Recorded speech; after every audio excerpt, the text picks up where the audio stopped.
Welcome to Community Focus, a podcast that explores what it means to live, work, and be a member of a community. I'm your host, Andrew Metzen. In each episode, we explore what it means to be a member of a community by doing a deep dive through the lens of a specific theme. The theme today is looking ahead. To help me explore this theme, please welcome my panel of guests.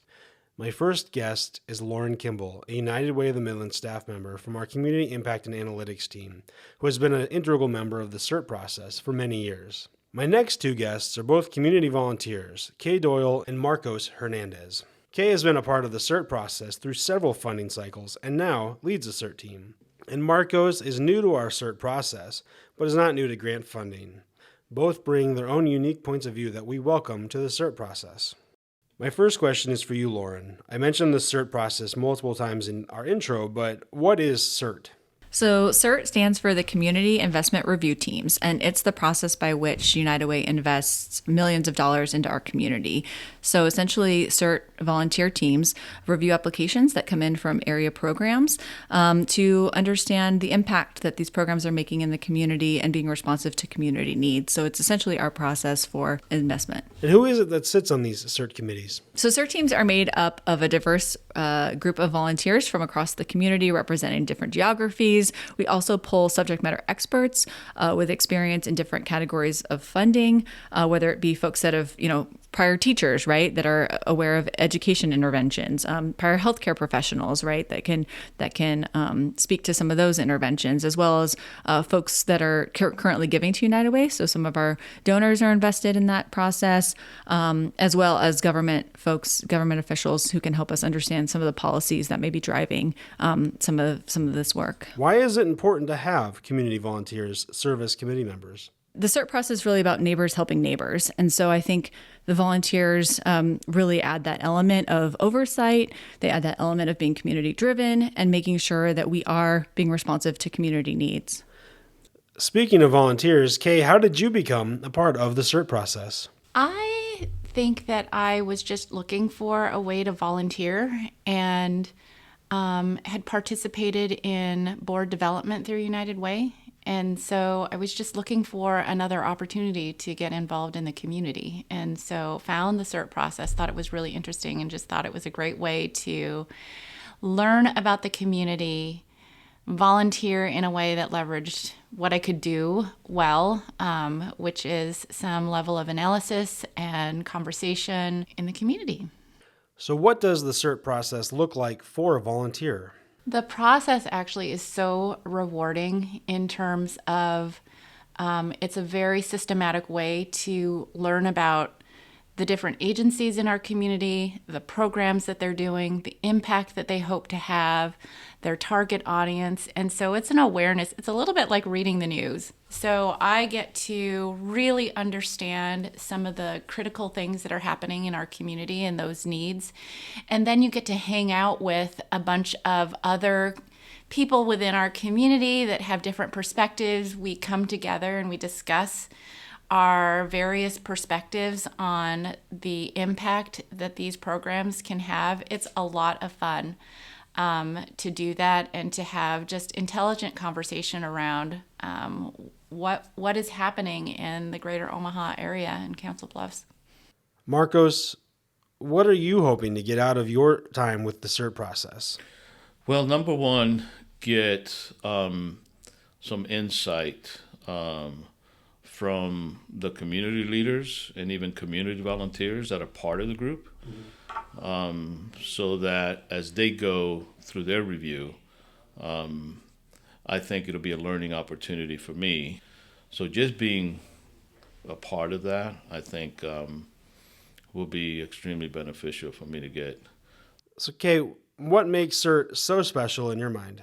Every CERT process involves some really hard decision making. We've never had all the money that was requested. And so how do you divide up the pot in a way that still allows the program to have an impact in our community? And so it is heartbreaking to have those discussions, but every single time we have done it, the teams reach consensus.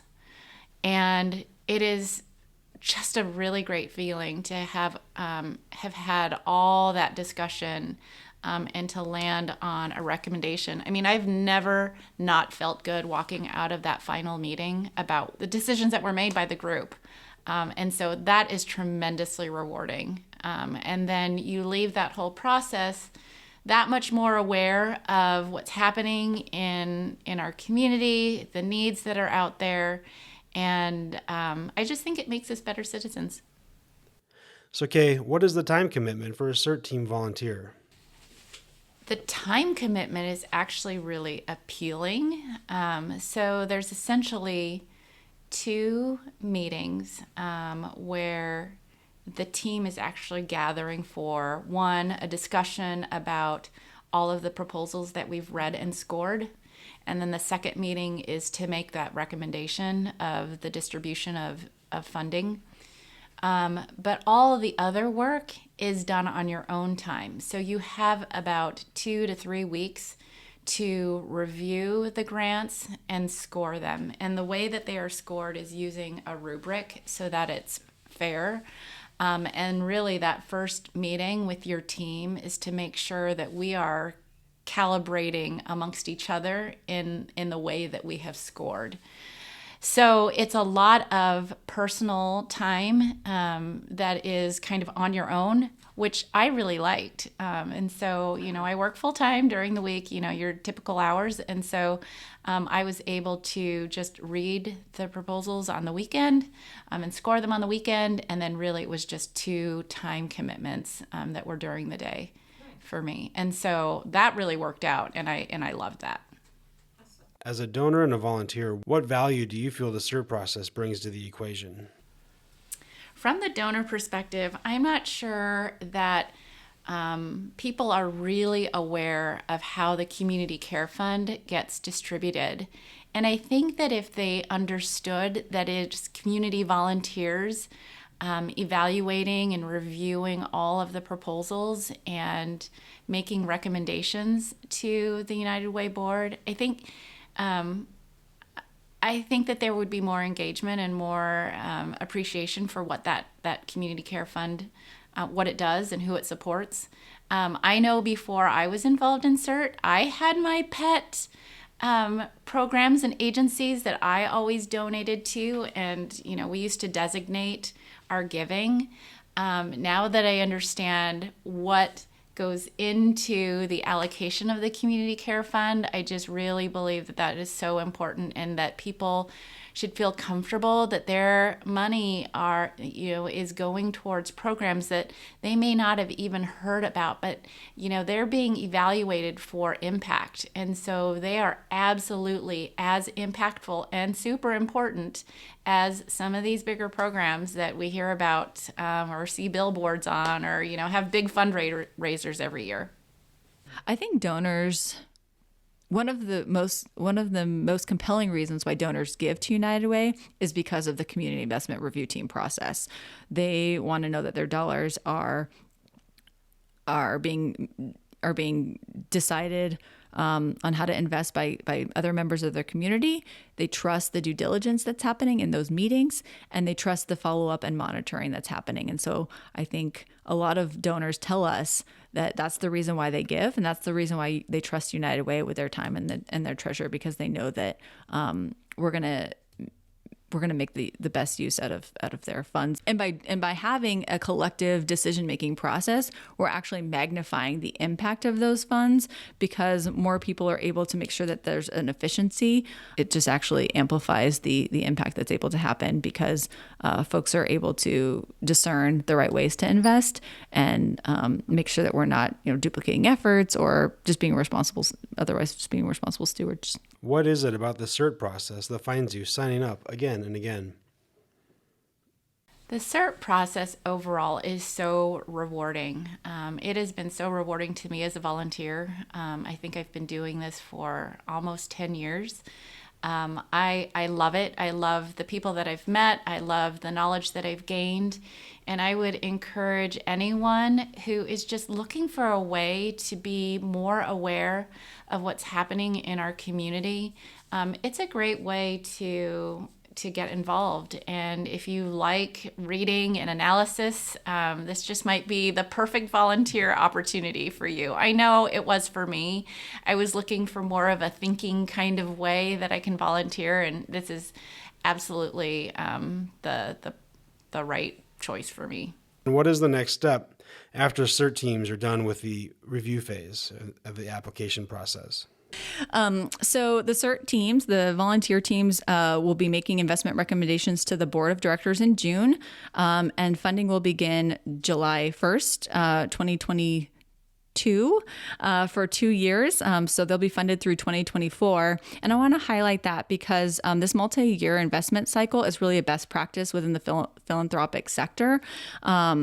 And represents not only best practice within the sector, but also gives the nonprofits a little bit more of a runway to, focus on the work and a little bit more time on that versus fundraising. And so they're able to focus on the programmatic deliverables that they need to work on with clients. It gives them some sustainability in funding. And it also gives them the United Way sort of stamp of approval that we so often sort of talk about in our work of recruiting other dollars and recruiting other donors to come to the table to help support their work in other ways.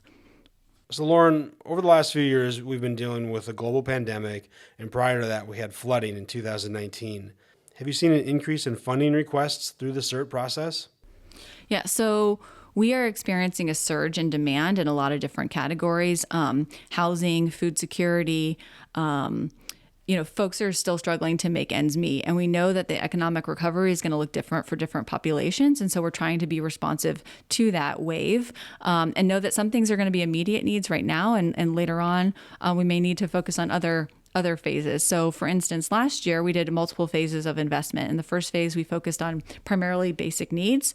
And then we opened it up to secondary phase of focus on funding for education and financial stability programs, recognizing that that there's going to be a long-term impact to this pandemic, and we are still feeling the effects of it, right? And so I think the CERT process, volunteers were part of both phases, and so that made it a little bit difficult in some ways to logistically, but it was still important that the community drive that process and be responsive to the realities that we were facing. In fact, we were initially scheduled to do a 2-year investment process, but we went to 1 year to be really responsive and agile. And so we're returning to the 2-year phase now to provide that foundational support to nonprofits. But I think, the previous CERT process has really demonstrated our agility, our responsiveness, and the CERT process focus on being community driven. I think that one of the things that's really interesting to me about it is that it represents both sort of responsive and also proactive grant making. So from a responsiveness perspective, we are open. We're an open process to receive proposals. We're responding to community needs. So if a program comes and they're seeing a community need because they're, boots on the ground reality, they can come to United Way and explain that need and apply for funding. So in that way, we're really responsive. We're also a proactive grant making process in the sense that we have clear goals, clear deliverables, a clear understanding in a lot of ways of what those needs are, and reporting metrics to make sure that dollars are used appropriately and that we ensure that intended impacts are achieved. And so I think, United Way's grant making process, a lot of times some funders will do one or the other. They'll have responsive or they'll try to be more proactive. And we kind of have a blend of both because I think it's important that we offer flexibility, especially in these kind of critical times, that we give folks the flexibility to tell us a little bit about what they're seeing and what they need to do their work. So let's say someone is interested in getting involved and wants to see how their donations are making an impact in our community. What can they do? So volunteers that are interested in getting involved in United Way, while our CERT process currently is underway, we do have a volunteer team that does volunteer projects throughout the community, including at funded agencies. So it's a good way to see those dollars at work in multiple different kind of ways. And lastly, Kay, what would you say to someone who's maybe thinking about signing up for CERT the next time that the funding cycle opens up? The CERT process overall is so rewarding. It has been so rewarding to me as a volunteer. I think I've been doing this for almost 10 years. I love it. I love the people that I've met. I love the knowledge that I've gained. And I would encourage anyone who is just looking for a way to be more aware of what's happening in our community. It's a great way to get involved. And if you like reading and analysis, this just might be the perfect volunteer opportunity for you. I know it was for me. I was looking for more of a thinking kind of way that I can volunteer, and this is absolutely the right choice for me. Okay, Marcos, Lauren, thank you so much for joining me today to discuss looking ahead. And if you've enjoyed this podcast, please hit subscribe or share it with a friend. Until next time, this has been Community Focus.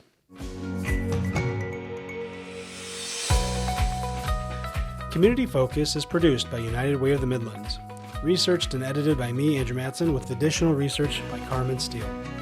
Artwork by Andrew Matson. Community Focus is a copyright of United Way of the Midlands.